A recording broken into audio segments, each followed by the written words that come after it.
ये क्वेश्चन है, the mass of the Bob of a simple pendulum of length L is m. If the bob is left from its horizontal position, then the speed of the bob and the tension in the string at the lowest position of the bob will be respectively.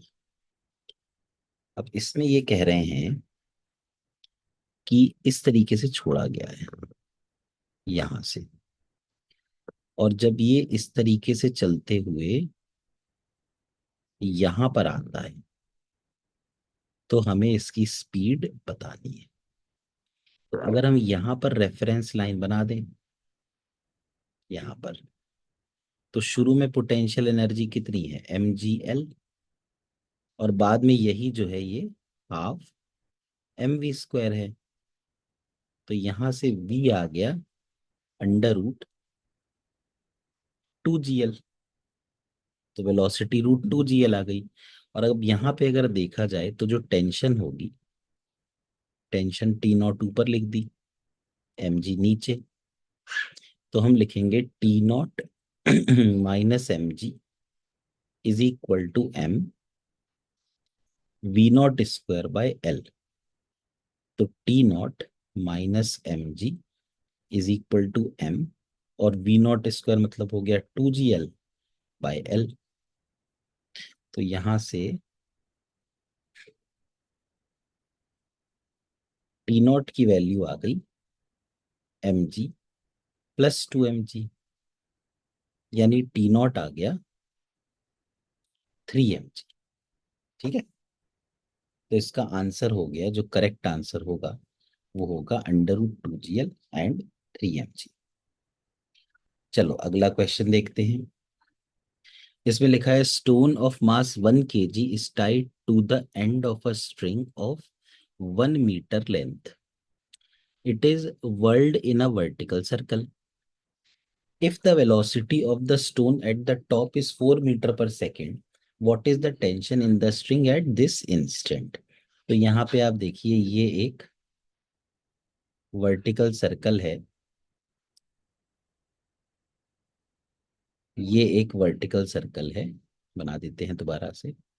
ये देखिए आप,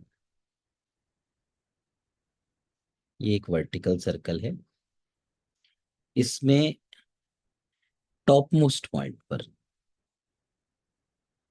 जो velocity है वो है 4 metre पर second. इसमें tension मान लीजिए टी है, और साथ में mg भी नीचे लगा, तो टी और mg दोनों ही नीचे हैं, तो हम लिख सकते हैं t plus mg is equal to m v²/l। तो t प्लस मास कितना है 1, g है 10, is equal to m v², v मतलब 4 का स्क्वायर 16/l यानी 1। तो t plus 10 is equal to 16, तो t आ गया 6 न्यूटन। तो इसका सही आंसर आ गया फर्स्ट। इसके बाद अगले क्वेश्चन पे आते हैं।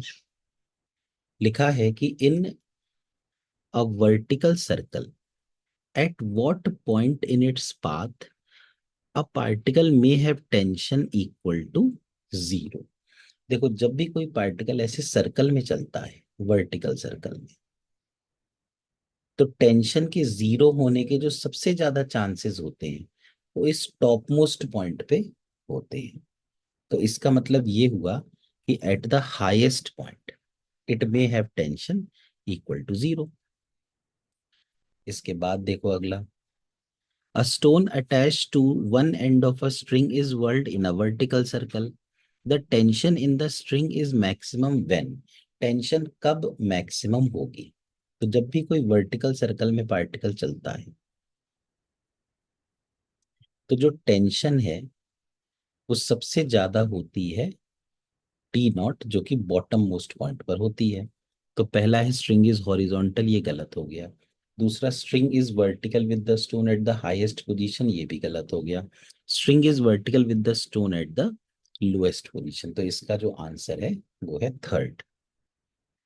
इसके बाद अगला क्वेश्चन देखिए, इसमें लिखा है particle is moving in a vertical circle, the tension in the string when passing through two positions at 30 degree and 60 degree from the vertical from lowest position are T1 and T2 respectively, then इसमें इस तरह से ये एक circle है। अब जो bottom वाला पॉइंट है वहां पर तो टेंशन सबसे ज्यादा होती है T0। एक पॉइंट ऐसा है, ये कह रहे हैं कि एक पॉइंट ऐसा है जो वर्टिकल से 30 डिग्री एंगल पे है और वहां पर टेंशन की वैल्यू T1 है। फिर ये कह रहे हैं एक दूसरा पॉइंट है जहां पर ये जो कुल एंगल है ये तो 60 डिग्री है और यहाँ पर टेंशन की वैल्यू है T2। तो जैसा कि हम लोग जानते हैं कि जैसे जैसे पार्टिकल ऊपर जाता है वैसे वैसे टेंशन कम होती जाती है। तो सबसे नीचे तो T0 है, फिर T1, फिर T2। तो जो करेक्ट रिलेशन बनना चाहिए वो T0 greater than T1 greater than T2। अब यहाँ जो रिलेशन है वो तो सिर्फ T1 और T2 के बीच है, तो आंसर हो गया सेकेंड ऑप्शन। अगला क्वेश्चन देखते हैं। A body crosses the topmost point of a vertical circle with the critical speed. What will be its centripetal acceleration when the string is horizontal? तो ये कह रहे हैं कि एक बॉडी जब टॉप मोस्ट पॉइंट पर आती है तो वो क्रिटिकल स्पीड से होती है, मतलब टॉप मोस्ट पॉइंट पर उसकी वेलोसिटी √gr होती है। तो सेंट्रीपिटल एक्सेलरेशन क्या होगा जब स्ट्रिंग हॉरिजॉन्टल होगी? अब देखिए यहां पर मान लीजिए वेलोसिटी है v1, तो अगर आप एनर्जी कंजर्व करें तो आप लिखेंगे half m v1 square is equal to mgr plus half m और √gr का स्क्वायर, यानी half m v1 square is equal to mgr plus half m और √gr का स्क्वायर मतलब gr। तो अब देखिए इसमें आप हाफ और ये हाफ कैंसिल हुआ तो यहाँ 2 आ गया, m कैंसिल हो गया, तो यहाँ से v1 स्क्वायर जो आया वो आ गया 3gr, यानी v1 आ गया। चलो ऐसे ही छोड़ देते हैं इसको v1 स्क्वायर पे, क्योंकि एक्चुअली होगा क्या कि अगर हम यहाँ पे जब स्ट्रिंग हॉरिजॉन्टल है तो टेंशन देखें सपोज T1, तो ये जो T1 आना चाहिए ये m v1 square by r आना चाहिए। तो इस केस में जो सेंट्रीपिटल एक्सेलरेशन आया AC वो obviously v1 square by r होगा। इसका मतलब AC की जो वैल्यू है वो v1 स्क्वायर मतलब 3gr डिवाइड बाय r होगी, तो ये कैंसिल हो गया। तो सेंट्रीपिटल एक्सेलरेशन की वैल्यू आ गई 3g। चलो इसके बाद अगला क्वेश्चन देखते हैं। लिखा है कि stone tied at one and of a light string is world in a vertical circle. फिर से एक वर्टिकल सर्कल बना दिया जाए।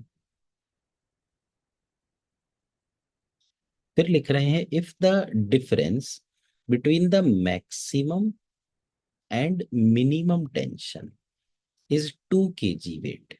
देखो मिनिमम टेंशन होती है सबसे ऊपर, मैक्सिमम टेंशन होती है सबसे नीचे, और इन दोनों के बीच का जो डिफरेंस होता है टी मैक्स माइनस टी मिन, ये डिफरेंस जो होता है ये 6 mg के बराबर होता है। और ये 6 mg जो है वो कह रहे हैं कि ये 2 kg वेट यानी 20 न्यूटन के बराबर है। तो 6 × m × g तो 10 हो गया इज इक्वल टू 20, यानी कि m की वैल्यू 1/3 kg आ गई। तो इसका आंसर आना चाहिए सी, यानी 1/3 kg। चलो अगला क्वेश्चन देखें। If the over bridge is concave instead of being convex, मतलब जो ओवर ब्रिज होता है, वैसे तो ओवर ब्रिज नॉर्मली ऐसा होता है, ये है ना जो दो रास्तों को जोड़ता है। ये कह रहे हैं कि अगर मान लीजिए ओवरब्रिज कॉनकेव होता, ऐसा होता, जो दो रास्तों को जोड़ता, तो thrust on the road eight the lowest position, तो जब कोई ऑब्जेक्ट कोई ब्लॉक यहाँ होता तो नॉर्मल रिएक्शन क्या होता। अब आप देखिए कि mg तो यहाँ लगा, n ऊपर लगा, और अगर कॉनकेव ओवरब्रिज है, इसका मतलब कि जिस सर्कल में ये घूम रहा है, उस सर्कल का जो सेंटर है वो यहाँ कहीं, तो हम ये लिखेंगे कि जरूर n बड़ा और mg छोटा, तो n minus M G should be equal to M V square by R. तो n हो गया M G plus M V square by R. तो जो थ्रस्ट हो गई या जो नॉर्मल रिएक्शन हो गया वो हो गया M G plus M V square by R. चलो अगला क्वेश्चन देखते हैं। A particle of mass m is performing vertical circular motion. If the velocity of the particle is increased, then at which point maximum braking possibility, यहाँ पूछ रहे हैं maximum braking possibility कहाँ। maximum braking possibility वहां होती है जहां पर maximum टेंशन होती है, यानी सबसे नीचे वाले पॉइंट पर। तो ये जो बी पॉइंट है, यहाँ पर चूंकि टेंशन मैक्सिमम है, तो ब्रेक होने के चांसेस भी सबसे ज्यादा यही है, तो इसका आंसर हो गया बी। अगला देखिए। A fighter plane is moving in a vertical circle of radius r. Its minimum velocity at the highest point. तो जैसा कि हम जानते हैं कि जो वेलोसिटी मिनिमम होती है हाईएस्ट पॉइंट पर, वो कितनी होती है, रूट जी आर के बराबर होती है। तो इसका आंसर आ जाएगा रूट जी आर। अगला क्वेश्चन देख लीजिए। A stone of mass 0.2 kg is tied to one end of a thread of length 0.1 meter world in a vertical circle. मतलब ये देखिए, ये एक स्टोन है जिसको कि हम इस तरह से एक वर्टिकल सर्कल में घुमा रहे हैं। स्टोन का जो मास है वो है 0.2 kg। लेंथ या रेडियस जो है ये है 0.1 metre. When the stone is at the lowest point, जब स्टोन यहां पर है, टेंशन इज 52, टेंशन जो है वो है 52। ओके, तो पूछ रहे हैं कि बताइए जो वेलोसिटी है उसकी वैल्यू क्या है। तो अब इस पर क्या क्या लगेगा, एक एम जी लगेगा, तो हम ये लिख सकते हैं कि T minus M G is equal to M V square by R.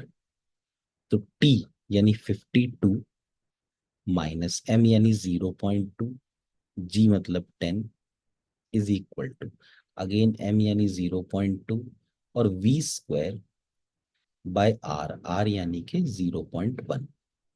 तो 52 minus 2 is equal to 2 V square, यानी कि 50 is equal to 2 V square. तो वी स्क्वायर आ गया 25, इसका मतलब वी की वैल्यू 5 मीटर पर सेकेंड के बराबर हो गई। तो इसका आंसर हो गया 5 मीटर। लिखा है a suspended simple pendulum of length L makes an angle theta with the vertical on releasing its velocity at the lowest point will be. अब ये देखिए, एक सिंपल पेंडुलम है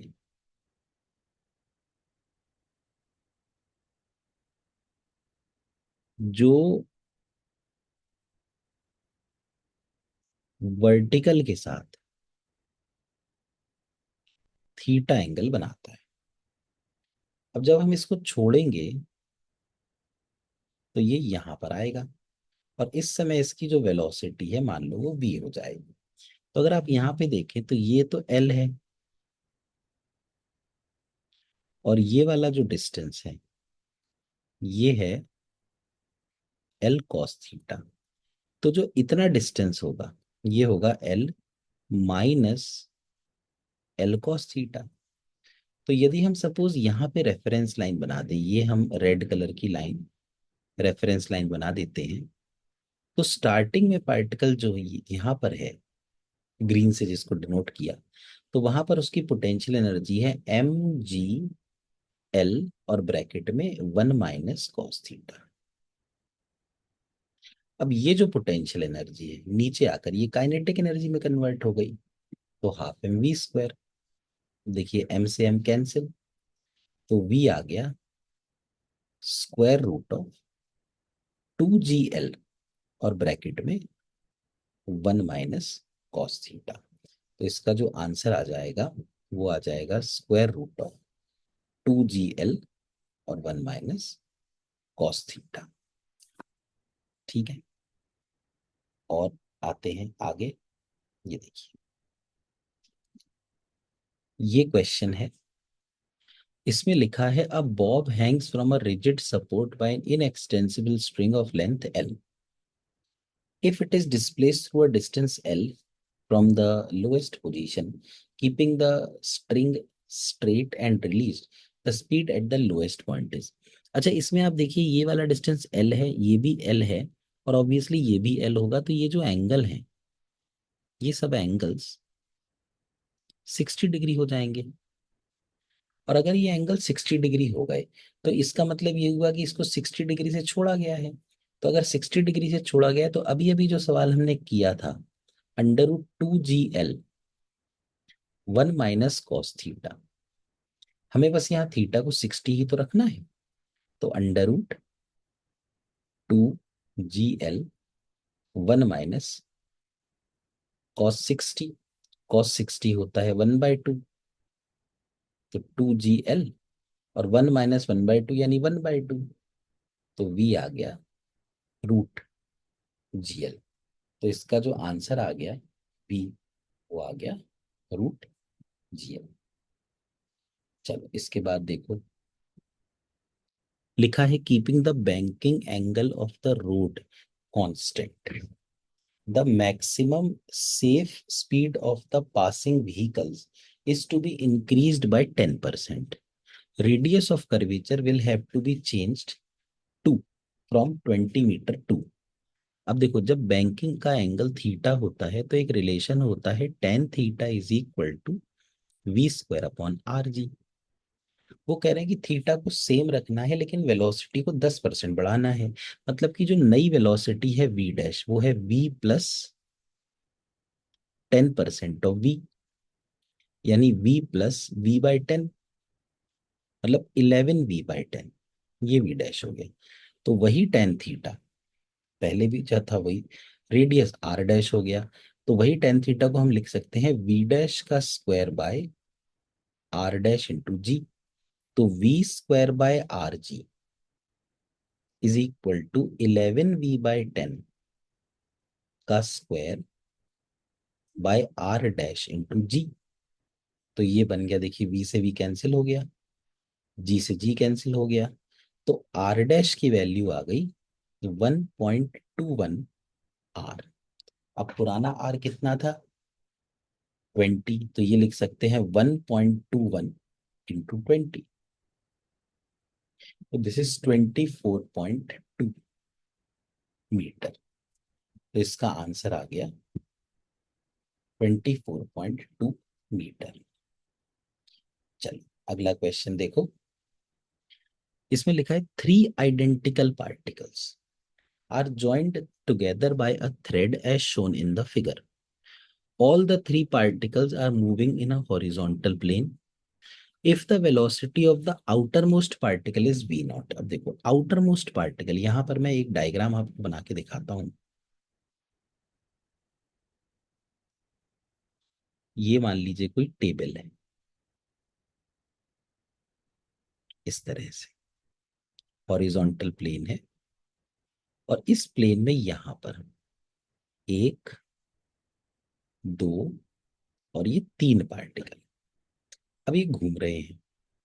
तो पहला पार्टिकल ऐसे घूमेगा, दूसरा इस तरह से घूमेगा, और तीसरा ऐसे घूमेगा। पहला यानी आर रेडियस या एल रेडियस में घूमेगा, दूसरा 2l में घूमेगा, और तीसरा 3l में घूमेगा।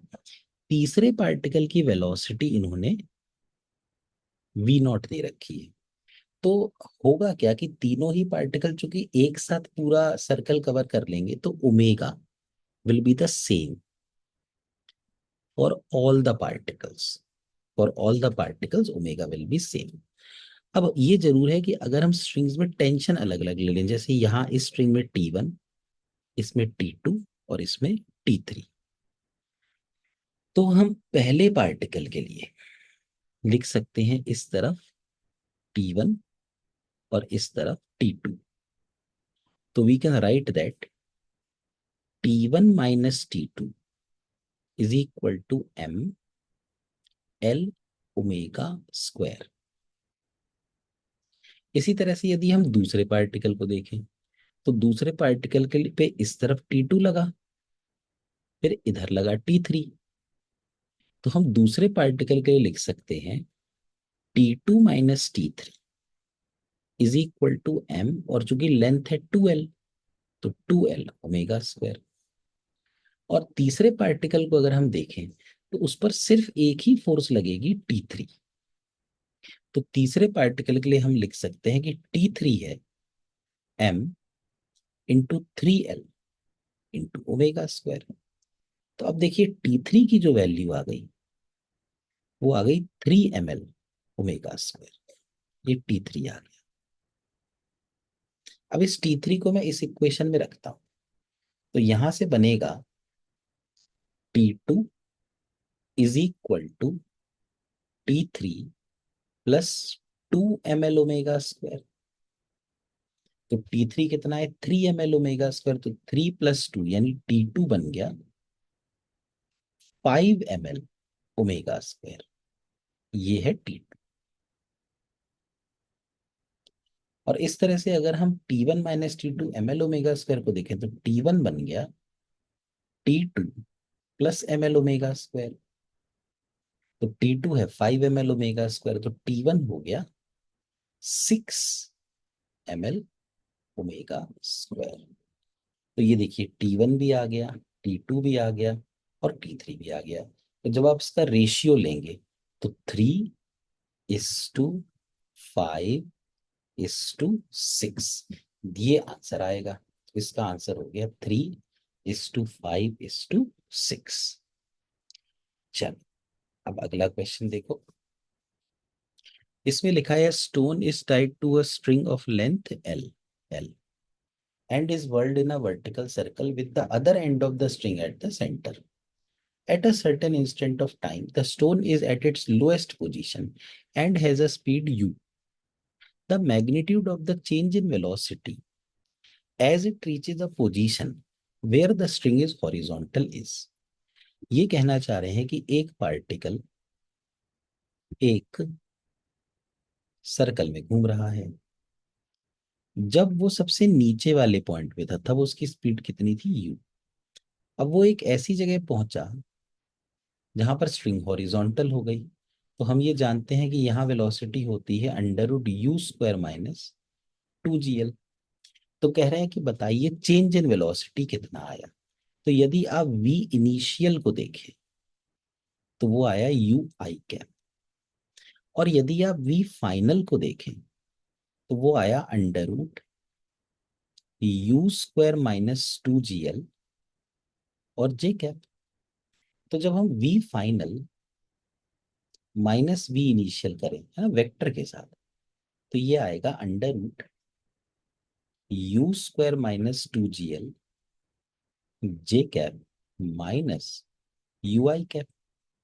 अब यदि इसका मैग्नीट्यूड निकाला जाए, v final minus v initial का मैग्नीट्यूड, तो ये आएगा √ पहले का स्क्वायर प्लस दूसरे का स्क्वायर, यानी u² minus 2gl plus u²। तो ये क्या बन गया, ये बन गया √2 times you square minus GL। तो इसका जो आंसर आया वो आ गया फोर्थ। ओके, इसके बाद चलो इस क्वेश्चन को देखते हैं। A weightless thread can withstand tension up to 30 newtons. The stone of mass 0.5 kg is tied to it and is revolved in a circular path of radius 2 meter in a vertical plane. ठीक है, vertical circle में जा रहा है। If g is 10 then the maximum angular velocity is, देखिए vertical circle है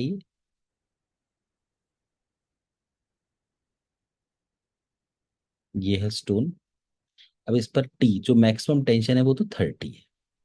उसके अलावा mg भी लग रहा है, मास है 0.5, जी है 10। और ये जो 30 - 5 हुआ, इसको mr ओमेगा स्क्वायर लिखना चाहिए। तो 30 - 5 यानी 25 इक्वल टू m कितना है 0.5 है, r कितना है 2 है, इंटू ओमेगा स्क्वायर। तो 25 is equal to omega square. तो ओमेगा कितना आ गया, 5 आ गया। तो ओमेगा इसकी वैल्यू आ गई 5 रेडियन पर सेकेंड। चलो अगला क्वेश्चन देखते हैं। A mass tied to a string moves in a vertical circle with a uniform speed 5 as shown. At the point P, the string breaks. The mass will reach a height above P of nearly. देखिए इसमें uniform uniform speed है V। इसका मतलब कि यहां पर भी जो स्पीड होनी चाहिए वो 5 ही होनी चाहिए इनके हिसाब से। अब मान लीजिए स्ट्रिंग टूट गई, तो फिर ये पार्टिकल 5 से ऊपर जाएगा, 5 से ऊपर जाएगा।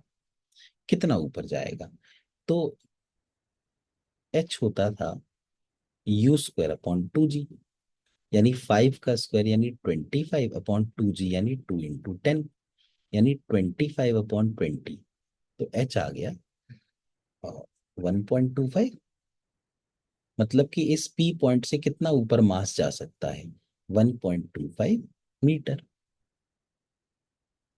इसको देखिए, इसमें लिखा है a frictionless track ABCDE ends in a circular loop of radius r. A body slides down the track from the point A, which is at a height 5 centimetre. ठीक है, ये हाइट की वैल्यू 5 सेंटीमीटर दे रखी है। Maximum value of R for the block to successfully complete the loop is. अब देखिए अगर ब्लॉक यहाँ है शुरू में, तो ये ब्लॉक खिसकते हुए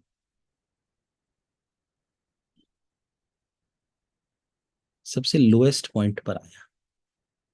मान लीजिए यहाँ इसकी वेलोसिटी हो गई v, तो हम लोग लिख सकते हैं शुरू में mgh और बाद में ½ mv²। तो m ये कैंसिल हो गया, तो वेलोसिटी आ गई √2gh, यानी वेलोसिटी आ गई √2, g कितना है 10 और हाइट कितनी है 5, 2 5 10, 10 100 का √10 आ गया। अब अगर इसको पूरा सर्कल कंप्लीट करना है तो b पर इन्होंने दे रखा है √5gr। तो ये जो 10 है इसको हम लिख देते हैं √5gr, यानी 100 इज इक्वल टू 5 × 10 × r। तो r की वैल्यू कितनी आ गई 100/50, 2 मीटर आ गई, या आई थिंक सेंटीमीटर में है, तो 2 सेंटीमीटर आ गई। तो इसका जो आंसर आ गया वो आ गया 2 सेंटीमीटर। चलो इसके बाद ये वाला क्वेश्चन देखते हैं। इसमें लिखा है a simple pendulum is oscillating without damping when the displacement of the bob is less than maximum, तो its acceleration vector is shown as. देखिए ये है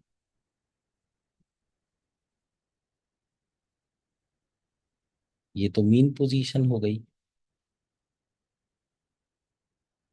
अब हमने यहाँ कहीं से एक पेंडुलम को छोड़ दिया, तो अगर पेंडुलम को हमने यहाँ से छोड़ा तो ये इस तरीके से गया, और मान लीजिए सपोज ये यहाँ कहीं पहुंचा। अभी जो इसकी वेलोसिटी है तो ऐसी है, तो अब इसके पास दो एक्सेलरेशन होंगे, एक तो होगा